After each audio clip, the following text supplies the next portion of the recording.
So, welcome, Surekha, for this. It is an official interview, but it's because we want to know a little bit more about you and about what happened when you had the purpose paper reading. I'm gonna ask a bunch of questions tonight or today, because for you it's morning and for me it's evening. We are all over the world here, ladies and gentlemen.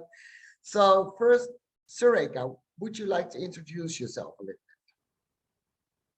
Well, my name is Surekha Raghavan. I'm in Australia at the moment, but originally from Malaysia, and used to be an English school teacher, but now I do spiritual healing work, I do tarot readings, and I'm also really interested in human design and the purpose paper. So that's how I came into the purpose paper, and now I'm up here because I want to share the information. Great, cool, thank you. Well, you are mentioning the purpose paper, so that's a good way for me to start with the first question. So I'm very curious to hear if the purpose paper reading had any effect on your life. Oh, it definitely did. I was familiar with human design before that, just for a couple of years, and I was experimenting. But it's very heavy on the theory, and it can be quite complicated to understand.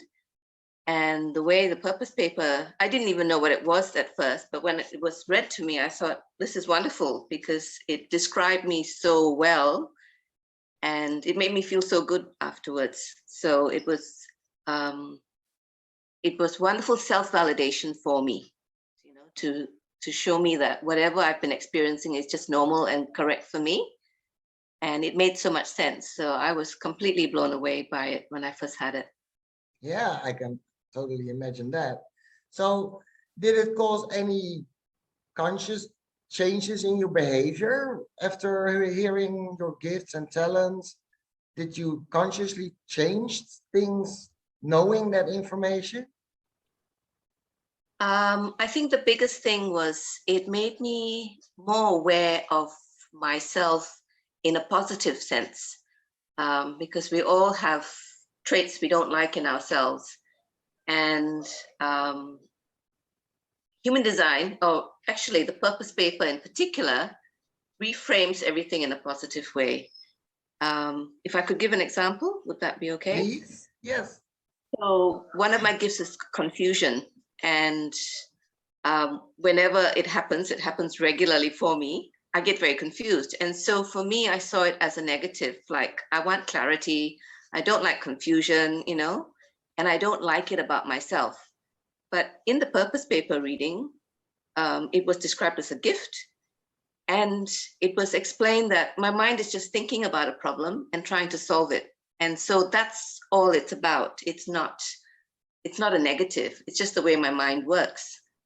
And so again, it helped me so much to understand that and to accept myself and think there's nothing wrong with me. It's just the way I'm wired. And I think that's the biggest gift of the purpose paper reading, to show you how you're wired and that it's perfect just the way it is, even though it might be uncomfortable, but it's okay, Yeah. So yes, that's what changed for me. Okay, cool. And was there something that really stood out for you? I'm very curious to hear that in the paper itself that day that was read to you. Just that it seemed to reflect whatever I thought was right, not right about my life, but the way that I was behaving. And there've always been parts of my behavior that I thought were not good or good enough.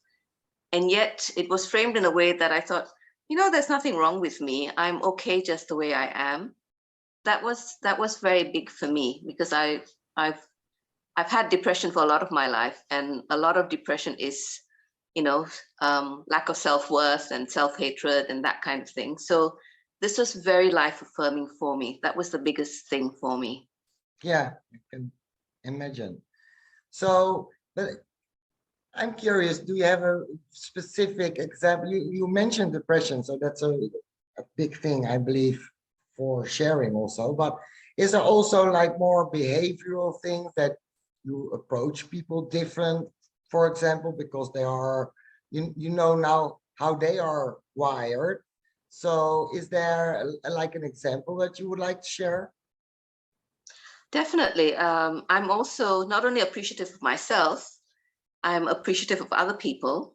And what I thought was normal for me, I realized it's not normal for other people because, it's my particular gift. And so I'm more understanding of other people as well. An example would be, I have the gift of ordering, apparently, which Oh, I like things in a particular order. I'm not a neat freak, or, I'm not OCD, but I can organize my time and my things, and I know where everything is. And for me, I thought everyone wants to have this and everyone will be doing it. But I realize now that this is my particular gift, and I'm far more accepting of other people now that, if they're messy or disorganized or can't seem to organize themselves, that's just because they don't have this gift that I have. And so I'm far more accepting of them. So it's been really good in that sense too, because our gifts are so unique to each of us. And so yeah, it was pointed out, you might think this is normal for you, and so it's normal for other people, but it isn't. It's not normal for them at all. So that was another thing for my mind to think about. And I thought, okay. And so it makes me more, understanding and appreciative of other people. When they have gifts that I don't, I'm even more appreciative as well. yeah. So it works both ways. Yeah. Yeah, I can see that completely. So you mentioned already that you already was a little bit into human design, you're experimenting. So how, because I'm imagining that you probably heard of the Purposepaper online. How did you Yes, it was in come one across of it? my human design groups. Monique had posted that she was wanting some volunteers for Purposepaper reading, and I just signed up for it. I didn't even know what it was all about. I just thought, this sounds interesting. I'll find out. And I'm really glad I did that. Yeah, it was Yeah. really worth it. So, well, we have covered quite a few examples, and thank you for that. Is there something that you would like to share with anybody listening to this video that you're like, they need to know this? I think, everyone would benefit from this, just because we all struggle to, we all have our personal challenges, and, getting along with people and in relationships and just getting our lives going.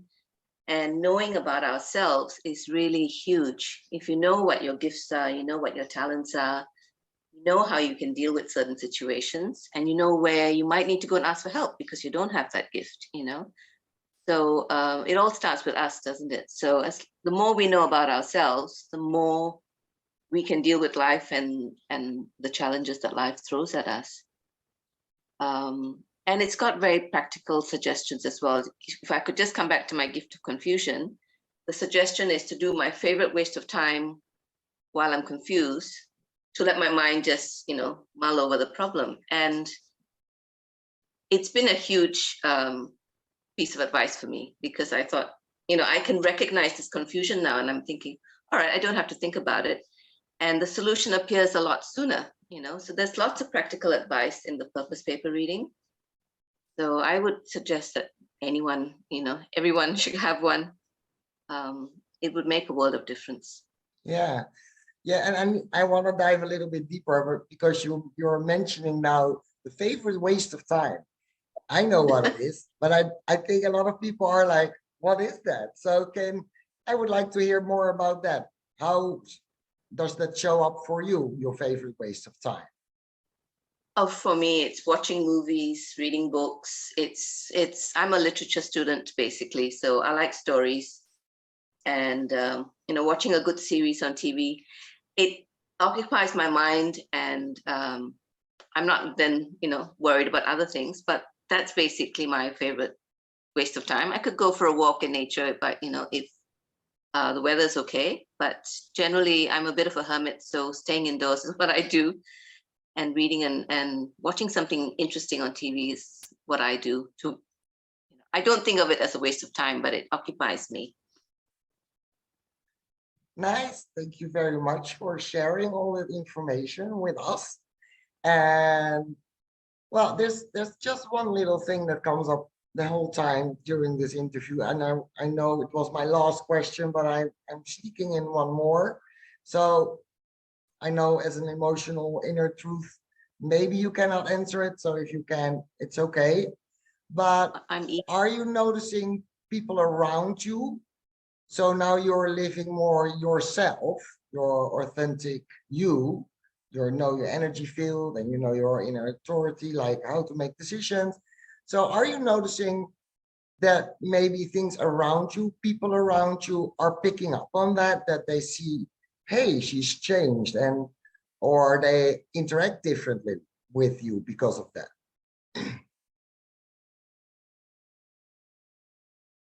I think I haven't got feedback that they've noticed I've changed, but I think my relationships and communication with other people is better because I'm supposed to inform, so I remember to do that now, to say what I'm doing, and and so that has smoothed the way a lot more for me.